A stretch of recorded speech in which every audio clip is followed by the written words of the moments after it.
It was supposed to be a smooth flight, a calm journey high above the endless white sea of clouds, gliding effortlessly through the sky at 25 kilometers above the earth. The sunlight shimmered across the wings like liquid gold, and the soft hum of the engines created a lullaby that made the passengers feel safe. Inside the cabin, laughter and conversation floated in the air.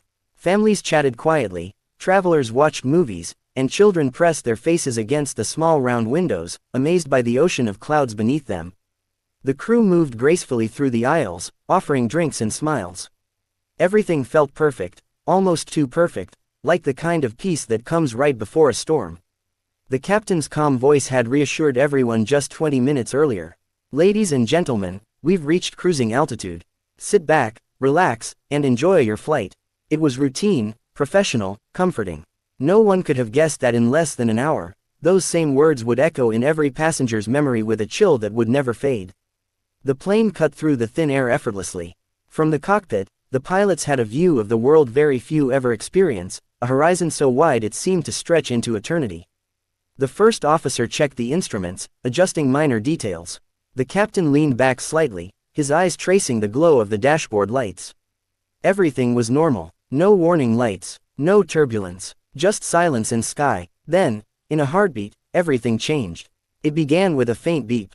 A small, almost insignificant sound that neither of the pilots took seriously at first. Just a pressure fluctuation, maybe a minor sensor glitch. But then came another beep, sharper, more urgent.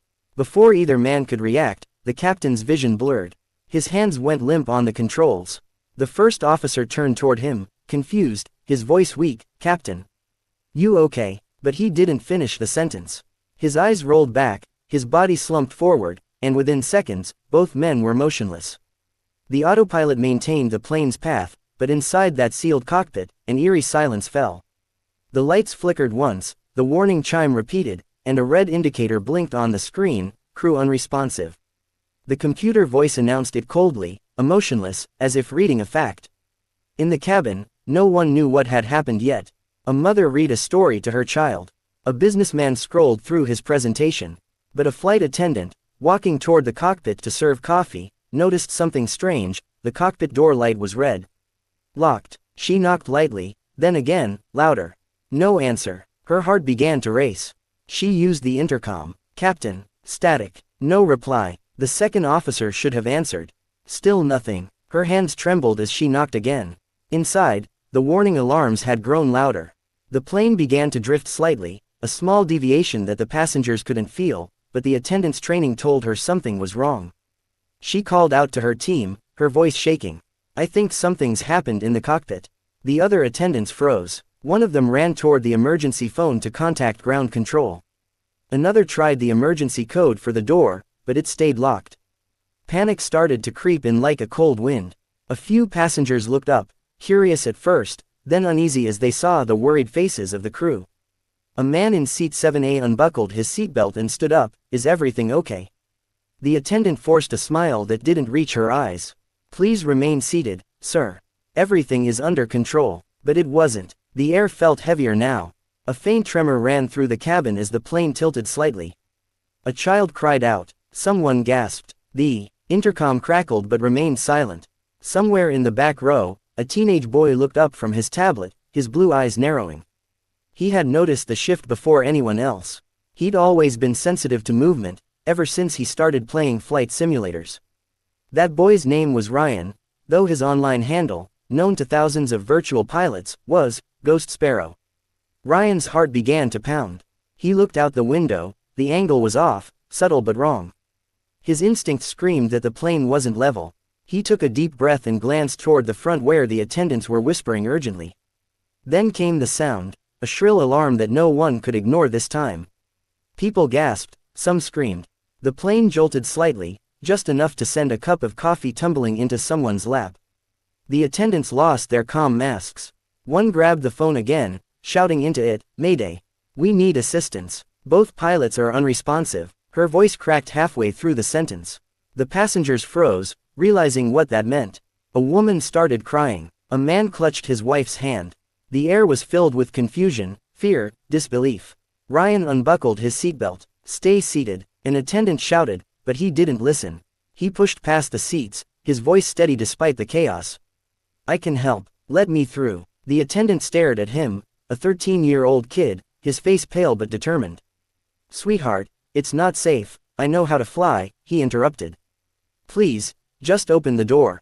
I can help. His tone was not childish, not desperate, it was calm, confident. Something in his voice made the attendant hesitate. You can't be serious, she whispered, but his eyes told her he was. She looked at her crew. They had no other option. The captain and co-pilot were unconscious, the autopilot couldn't land the plane, and they were still cruising 25 kilometers above the Earth with no one at the controls. She took a breath and entered the override code. The heavy door clicked open with a hiss. The sight inside froze her blood. Both pilots sat slumped forward, unmoving, their faces pale. The cockpit was filled with alarm lights and beeping sounds. The smell of ozone and something metallic hung in the air. Ryan stepped inside, his small hands trembling slightly, but his eyes locked onto the controls. It was exactly like the simulator, only real, alive, terrifying. He sat down in the captain's seat, barely tall enough to see over the dashboard properly. Okay, he whispered to himself, just like the sim. His fingers found the controls naturally. He pressed the radio switch. His voice cracked at first but steadied. Mayday, Mayday, this is Flight 207. Both pilots are unconscious, requesting immediate assistance. For a few seconds, there was only static.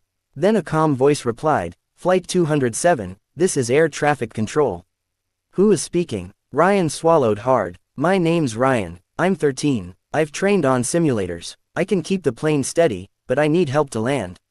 The silence that followed was thick with disbelief. Then the controller spoke again, steady and clear. All right, Ryan, we're with you. You're doing great. Listen carefully, keep your hands steady. We'll guide you step by step. Ryan nodded, sweat dripping down his forehead. The plane was huge, far more powerful than anything he'd practiced on, but his focus was razor sharp. He adjusted the yoke slightly, watching the artificial horizon line tilt back into balance. The alarms softened. The plane leveled. In the cabin, people clung to their seats, praying. They had no idea a 13-year-old was now flying the aircraft. Only the attendants knew, exchanging terrified glances but saying nothing. They needed calm. They needed hope. Good job, Ryan, the voice on the radio said. You've stabilized it. Now check your altitude. We need to start descent soon. Ryan looked at the digital display, 25,000 meters. He swallowed hard. Copy that, he said, mimicking the tone of a real pilot. The controller guided him through adjusting the throttle and flaps. Every second felt like an eternity. His hands were slick with sweat, but he didn't falter. As the minutes passed, something incredible happened. His fear began to fade. The boy who once dreamed of flying was now living that dream in the most terrifying way possible. He remembered every tutorial, every online challenge, every simulated emergency he'd practiced at home. The joystick felt like an extension of his hands. The beeping instruments began to make sense. Descending to 10,000 meters, he reported. His voice grew steadier. The controller's voice came back. Perfect, Ghost Sparrow. You're doing excellent work. The call sign made Ryan's heart jolt. Someone at ATC recognized him. Maybe they had seen his online videos, maybe it was coincidence, but the name gave him courage. The descent was long and tense. Storm clouds gathered below, lightning flashing in the distance. There's a thunderstorm near the runway, the controller warned. Ryan looked out the window, saw the flashes of white and blue light. I can do this, he whispered again. As the plane dropped lower, passengers saw the clouds parting. Some began to pray out loud. Others held hands. The attendants buckled in, tears in their eyes, silently hoping the voice guiding the plane was right. Okay, Ryan, said the controller. You're lined up for final approach. Lower your landing gear, now. The heavy click of the gear deploying echoed through the fuselage. Ryan's fingers danced over the switches, his breathing fast but controlled. Flaps full, he said. Speed reduced. The runway lights appeared in the distance, a glowing ribbon of hope cutting through the storm. Rain lashed against the windshield. The plane shook. Ryan gripped the yoke tighter. Come on, he muttered. Hold steady. The wheels touched the runway with a thunderous roar. The plane bounced once, then settled. Screeching brakes echoed through the cabin. The passengers screamed, then gasped, and then silence. They were on the ground. Safe. For a moment, no one moved. Then cheers erupted like thunder. People sobbed, hugged strangers, shouted prayers of gratitude. The crew rushed to the cockpit, tears streaming down their faces. Ryan sat frozen, staring at the runway lights reflecting in his teary eyes. His hands trembled, his breathing uneven. "We're down," he whispered into the radio. The controller's voice cracked with emotion. "Copy that, Ghost Sparrow. You did it, you saved them all." That night, news channels around the world replayed the same words. A 13-year-old boy lands a passenger jet from 25 kilometers above the Earth. They called him the Ghost Sparrow, the boy who flew through the storm. But for Ryan, it wasn't about fame. It was about that moment when fear turned into focus, and dreams became reality. He never forgot the faces of the passengers he saved, or the sound of the applause that filled the plane as he stepped out of the cockpit, tears on his cheeks, a quiet hero walking among hundreds who would live to tell the story of the boy who flew them home. Among the terrified passengers sat 13-year-old Ryan, a boy whose world revolved around flight simulators, engines, and endless skies. His friends called him Ghost Sparrow, not just because of his online gaming tag, but because he seemed to know the language of the sky better than anyone his age. He was quiet, observant, and had a strange calmness about him whenever chaos surrounded others. No one on that plane knew that this boy, sitting alone in seat 18A, his small fingers tapping rhythmically on the armrest, had spent hundreds of hours behind a glowing computer screen, flying through storms, engine failures, and emergency landings in simulated worlds that now felt terrifyingly real. When the alarm first sounded, most passengers froze in confusion. Some thought it was turbulence. Others assumed the pilots were handling it. But Ryan knew the sound.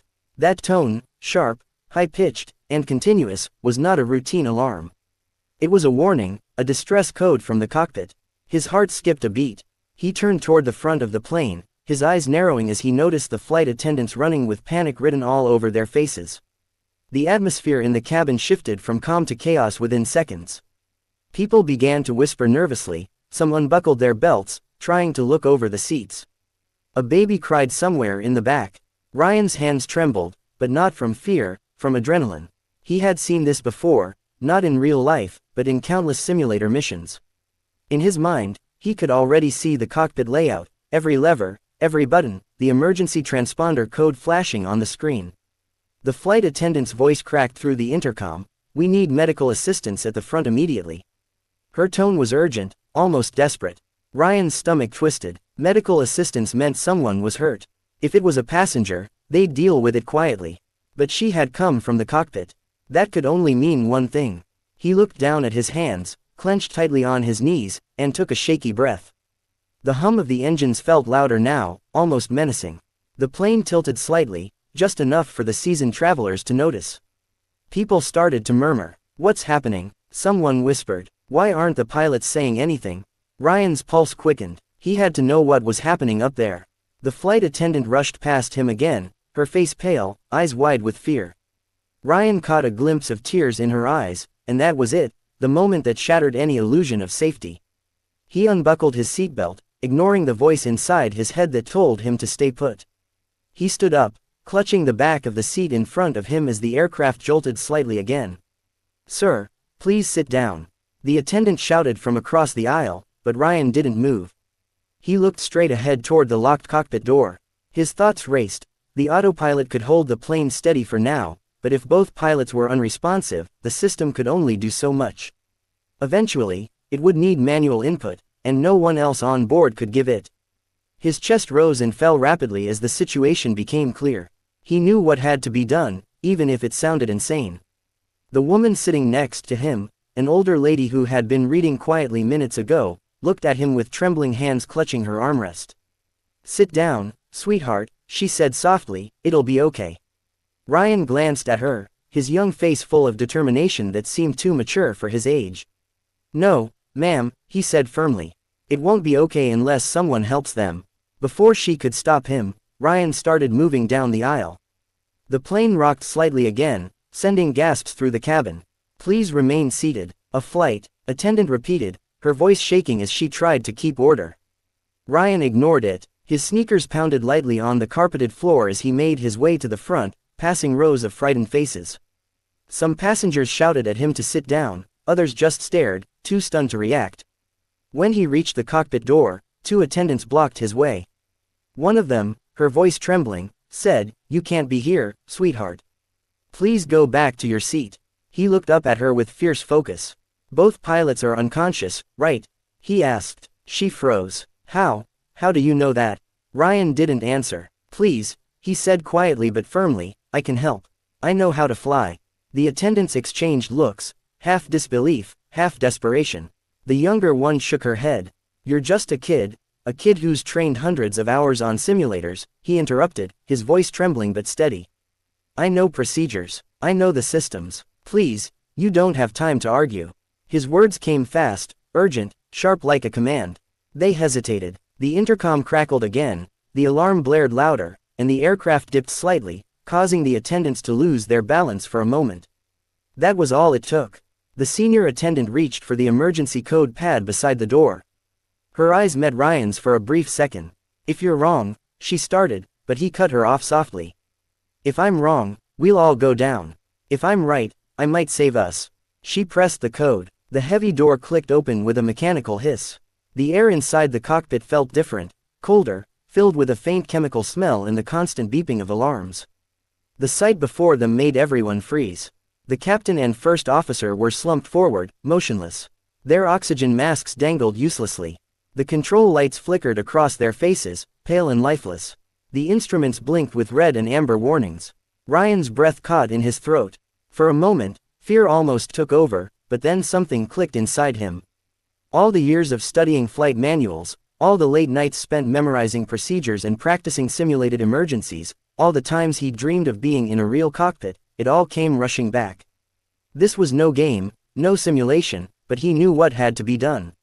He stepped forward slowly, his sneakers squeaking on the metal floor. The attendant behind him whispered, Ryan, what are you doing? He didn't answer. He slid into the captain's seat, his hands trembling as he grabbed the yoke. The smell of the cockpit, oil, ozone, electronics, filled his lungs. His heart hammered against his ribs, but his mind sharpened like a blade. The instrument panel glowed with warning lights. Altitude, 25,000 meters. Airspeed, dropping slightly. Autopilot, engaged, but flickering with system faults. He reached for the headset, fumbling with the controls until he heard static. He pressed the transmit button. Mayday, Mayday, he said, his voice unsteady but clear. This is Flight 207. Both pilots are unconscious, requesting immediate assistance. The silence that followed was suffocating. Then a calm, older voice came through the headset. Flight 207, this is air traffic control. Who am I speaking with? Ryan swallowed hard, his mouth dry. My name's Ryan. I'm 13 years old. I've trained on flight simulators. I think I can fly this plane, but I need your help. The controller didn't respond immediately. Somewhere in a tower hundreds of miles away, a team of professionals froze as they realized the gravity of what they'd just heard. A child was at the controls of a passenger aircraft. Finally, the voice came back, slower and softer. All right, Ryan, you're doing great. Stay calm, listen carefully. We'll guide you through this. Ryan nodded, even though they couldn't see him. His fingers gripped the yoke tighter. He looked at the unconscious pilots beside him, men who had probably flown for decades, now depending on a boy who wasn't even old enough to drive. Okay, he muttered under his breath. I can do this. Just like the sim. The controller began giving instructions.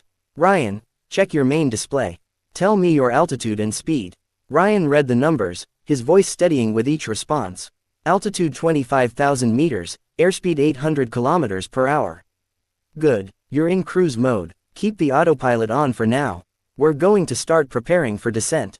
As he followed the commands, Ryan's confidence grew. The beeping alarms no longer scared him, they became signals, data, something to decode. He adjusted the throttle slightly, his movements smooth, practiced. His mind blocked out everything, the shouts in the cabin, the fear, the chaos. All that existed now was him, the plane, and the voice guiding him through the headset.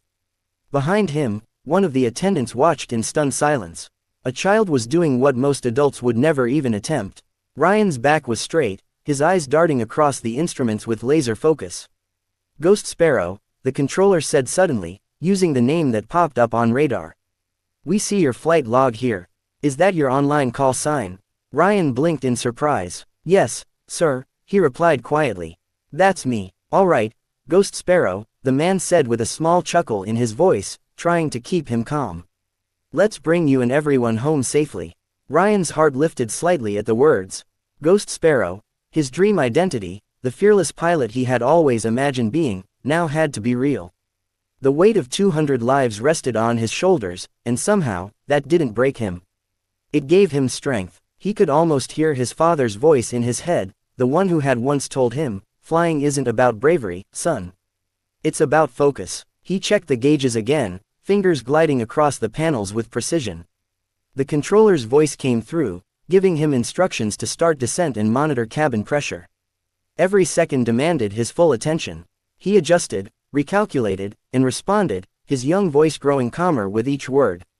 In that moment, Ryan wasn't a 13-year-old boy. He wasn't a passenger. He was a pilot, the only one left to save them all.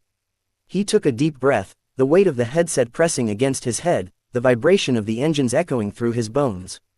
"This is my moment," he whispered softly to himself, just like he had said before running to the cockpit. But now, it wasn't a whisper of hope. It was a promise. Outside, lightning flashed far in the distance, illuminating the massive aircraft gliding through the storm. Inside, Ghost Sparrow tightened his grip on the controls and began to guide the plane through the clouds, a child's dream turned into humanity's last chance. Inside the cockpit, Ryan's breath came fast and shallow. His heart pounded so loudly it almost drowned out the steady beeping of the alarms.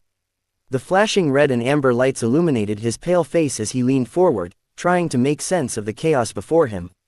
His small hands trembled as they hovered over the control panel. For a few seconds, he hesitated, the weight of 200 lives pressed down on his thin shoulders, but then something inside him clicked. He pushed down his fear, just as he had done hundreds of times during his flight simulations, and grabbed the radio. His fingers brushed the cold metal of the microphone switch.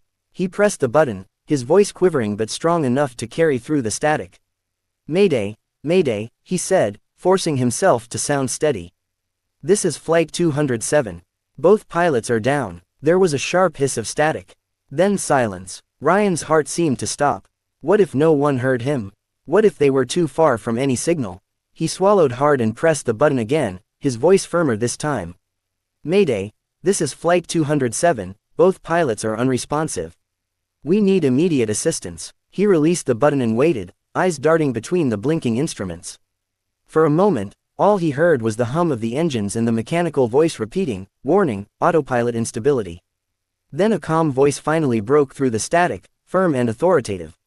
"Flight 207, this is air traffic control. We read you." "Who is speaking?" Ryan exhaled shakily, his throat dry. "My name's Ryan," he replied. "I'm 13 years old. Both pilots are unconscious. I'm in the cockpit. I've trained on simulators. I think I can keep it steady, but I need help." A pause followed, the kind of pause that could stretch a lifetime. Somewhere in the control tower, a dozen professionals must have exchanged glances, trying to decide if this was real or a hoax. The voice returned, this time slower, softer, and full of controlled urgency. "All right, Ryan, you're doing great. Stay calm, we're here with you. First, confirm your altitude and autopilot status." Ryan glanced at the display, the glowing numbers swimming slightly before his eyes. "Altitude 25,000 meters. Autopilot on, but warning lights flashing." "Good job," said the voice. "Keep your hands steady. You're in control now, Ryan. We're going to bring you and everyone home safely." The words steadied him. He took a deep breath, his shaking fingers wrapping around the yoke. It felt heavy, alive, vibrating faintly under his touch. He could feel the sheer force of the engines through it. The plane wasn't a machine anymore, it was a living thing, powerful but vulnerable. The thought of being the only person controlling it sent a wave of fear through him, but he held on. "Ryan, listen to me," said the controller. "We're going to check your instruments one by one. Tell me what you see." Ryan scanned the panels, reading out the numbers as he had practiced so many times before on his computer. His voice wavered at first, but as he spoke, confidence began to creep in. He knew this, the language of altitude, speed, pitch, and heading was second nature to him. He wasn't playing a game anymore, but every hour spent in front of his simulator was now paying off in ways he could never have imagined. "Okay, Ryan," said the controller. "You're holding altitude perfectly. Now, I want you to look at the throttle levers. Keep them steady. We'll start reducing speed gradually." Ryan reached forward, his fingers brushing the metal levers. His mind flashed back to his bedroom, the dim glow of his computer screen, his hands doing the same motions. Only this time, one mistake could cost hundreds of lives. He nudged the throttle slightly back, watching the airspeed indicator respond. "Good," said the voice. "You're doing excellent. Now let's stabilize your course. Check your heading indicator. Adjust 2 degrees west." Ryan's small hands moved carefully, turning the yoke just a fraction. The aircraft responded, shifting smoothly back to its proper course. The tremor that had run through the plane began to ease. Down in the cabin, the passengers had no idea who was flying. All they knew was that the terrifying alarms had quieted, and the plane had stopped tilting. Mothers clutched their children tighter, men whispered prayers under their breath. One of the flight attendants peeked into the cockpit again, her eyes widening when she saw the boy, barely a teenager, sitting in the captain's seat, wearing the headset, his face shining with sweat and determination. "He's actually doing it," she whispered. Inside the cockpit, Ryan's mind worked faster than it ever had before. He was no longer scared. He was focused. Each instruction from air traffic control felt like a lifeline pulling him through a storm. "Ryan, you're going to have to monitor your pitch," the voice said. "Keep the nose level at 5 degrees down. We're preparing for descent soon." He adjusted the yoke, the muscles in his arms straining slightly. The plane obeyed. For a moment, the cockpit was quiet except for the hum of the engines. Ryan wiped his forehead with the sleeve of his shirt. He glanced at the captain's still body beside him. "I'll get us home," he whispered under his breath, a promise more to himself than to anyone else. "All right, Ryan," came the next instruction. "There's turbulence ahead, small air pocket. You're going to feel some shaking. Don't fight it too much, just guide the plane gently." Ryan nodded, tightening his grip. Seconds later, the jet shuddered violently, the nose dipping slightly. Gasps and screams echoed faintly from behind the cockpit door. His instinct screamed to pull hard on the controls, but he remembered the tutorials, the voice of his favorite online instructor echoing in his mind. "Trust the plane, don't overcorrect. Smooth hands make smooth flights." He exhaled and made small, steady movements. The turbulence passed, and the plane leveled again. The voice in his headset came through, sounding impressed. "Excellent job, Ryan. That was perfect control." A small smile flickered across his face. He didn't feel like a kid anymore. He felt like a pilot. The next few minutes were a blur of commands and responses. "Adjust altitude to 20,000. Roger that. Throttle back 10%. Done." His confidence grew with each exchange. The once overwhelming cockpit now felt familiar, almost comforting. Still, the weight of what he was doing pressed heavy on his chest. His eyes burned from focusing on the dials and screens. His hands ached from gripping the controls too tightly. But he didn't let go. He couldn't. He thought of his parents, somewhere down on the earth, probably making dinner, completely unaware that their son was flying a jet through the sky, fighting for hundreds of lives. "Ryan, how are you feeling?" asked the controller after a pause. His voice was calm but carried an undercurrent of awe. "Scared," Ryan admitted softly. "But I can do this." "You are doing it," the man replied. "You've already saved everyone by keeping that plane stable. Now let's bring you all the way home." Outside, storm clouds were gathering, dark and rolling like waves. Lightning flickered across the horizon. Ryan stared through the cockpit window, mesmerized and terrified by the beauty of it. "We're entering a storm," he reported. "I see it," said the controller. "We'll reroute slightly south. Adjust heading 10 degrees right." He followed the command. The lightning flashed again, closer this time, illuminating the cockpit for an instant. The light reflected off his determined eyes. The controller's voice grew firmer now. "Ryan, we're setting you up for descent. You've done an incredible job keeping that aircraft steady. I want you to start reducing altitude to 15,000 meters. Slowly." "Okay." Ryan took a deep breath and adjusted the controls. The aircraft responded smoothly, beginning its long descent through the clouds. The pressure changed, the sound of the wind outside deepened, and Ryan felt the vibration of the massive jet shift as gravity began to pull them gently lower. "You're doing great," the voice said again. "Now, check your vertical speed." "Perfect, that's it." For the first time since he entered the cockpit, Ryan allowed himself to breathe. The flashing warnings had mostly stopped. The plane was steady, responsive. The fear in his chest eased slightly, replaced by a growing sense of quiet pride. He wasn't supposed to be here. No one could have expected this from a 13-year-old boy. Yet here he was, guiding a passenger jet safely through the sky, his trembling hands slowly turning into steady, confident ones. He remembered something his father used to say whenever Ryan showed him his simulator scores. Dream big, son, because one day, you might be the only one who knows how to do what others are too scared to try. Those words echoed in his head now, louder than the hum of the engines. The radio crackled again. Ryan, you're clear of the storm. Excellent handling. Begin leveling at 10,000 meters. He adjusted the pitch and felt the plane settle again. Good work, the controller said softly, as if he were talking to a colleague, not a boy. You're one of us now, Ghost Sparrow. Ryan's lips curved into a small smile at the sound of his call sign. He didn't know how they knew it, but hearing it gave him strength. Ghost Sparrow, the name he used for his flight missions online, the name he dreamed would one day be painted on the side of a real plane. Now it wasn't just a name, it was a reality. The minutes stretched on, but Ryan never lost focus. He followed every command, adjusting speed, angle, and course with precision far beyond his years. He wasn't playing anymore, he was saving lives. He looked once more at the pilots beside him, still motionless, and whispered, "Hang on. I'll land her." The plane glided smoothly through the clouds, the storm fading behind them, the world below slowly coming into view. The passengers didn't know his name yet. They didn't know that the trembling voice that had saved them belonged to a 13-year-old boy.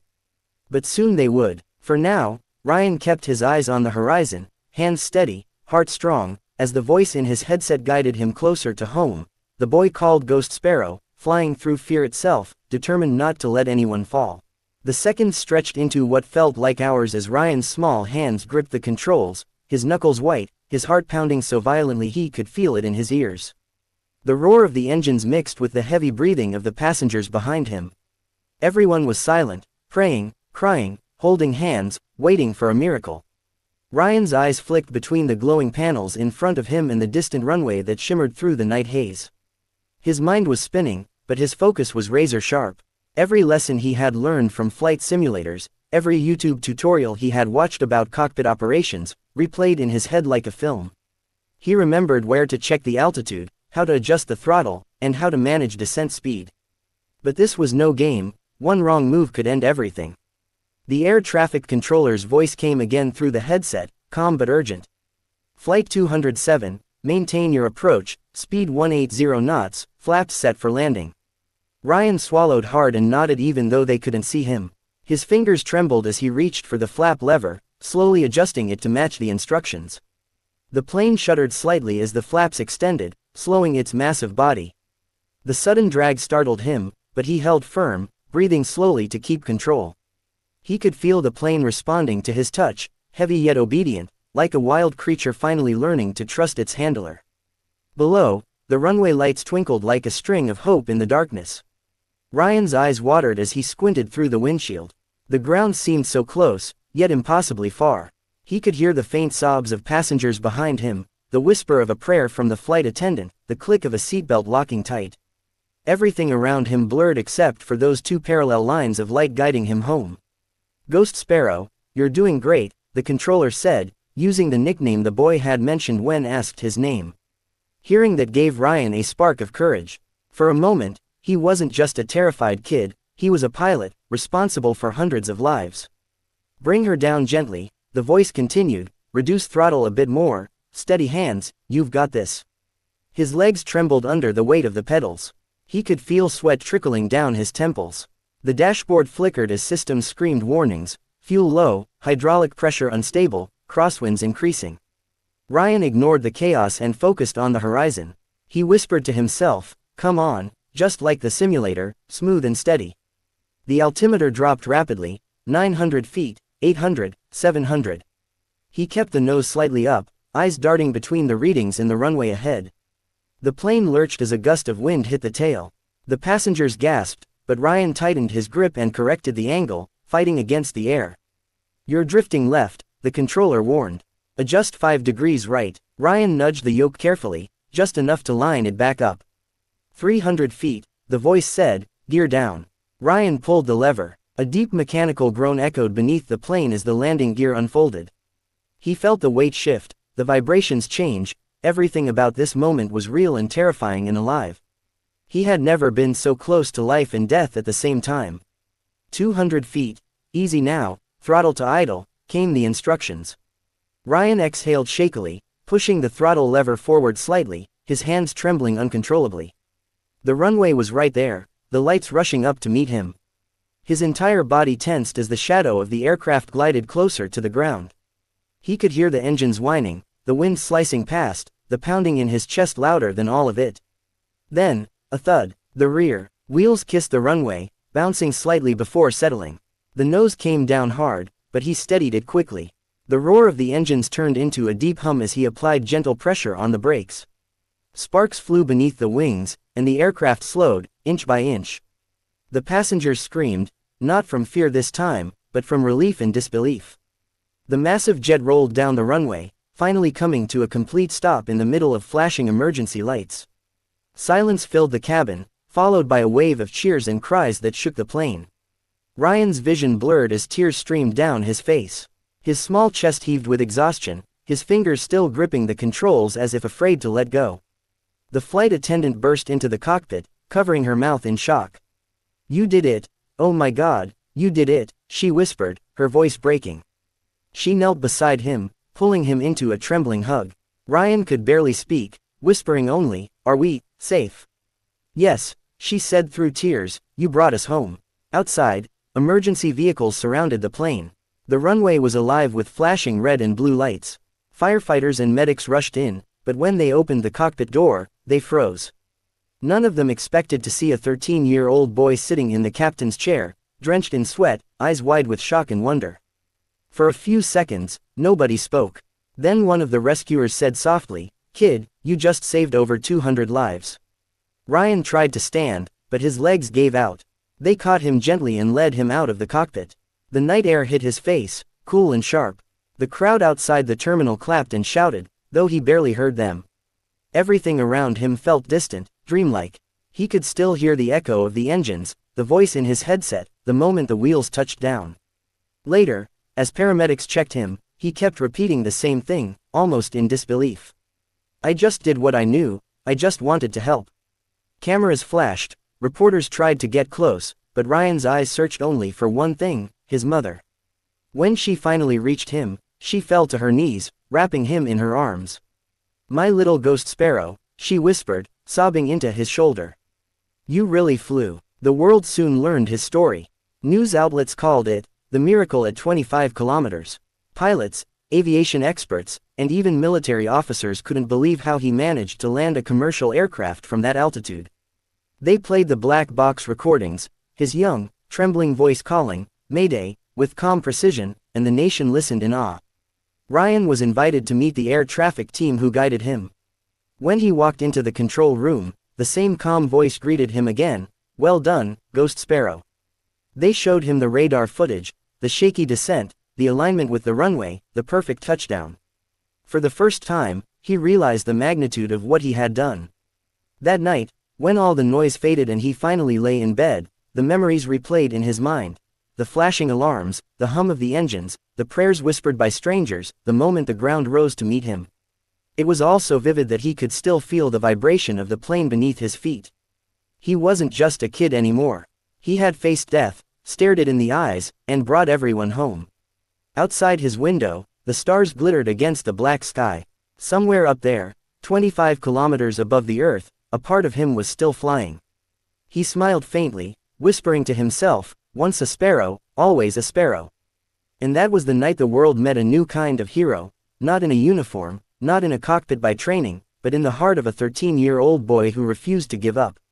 His courage would echo through aviation history forever, reminding everyone that heroes can rise from anywhere, even from the seat of a frightened child who dared to take control when no one else could.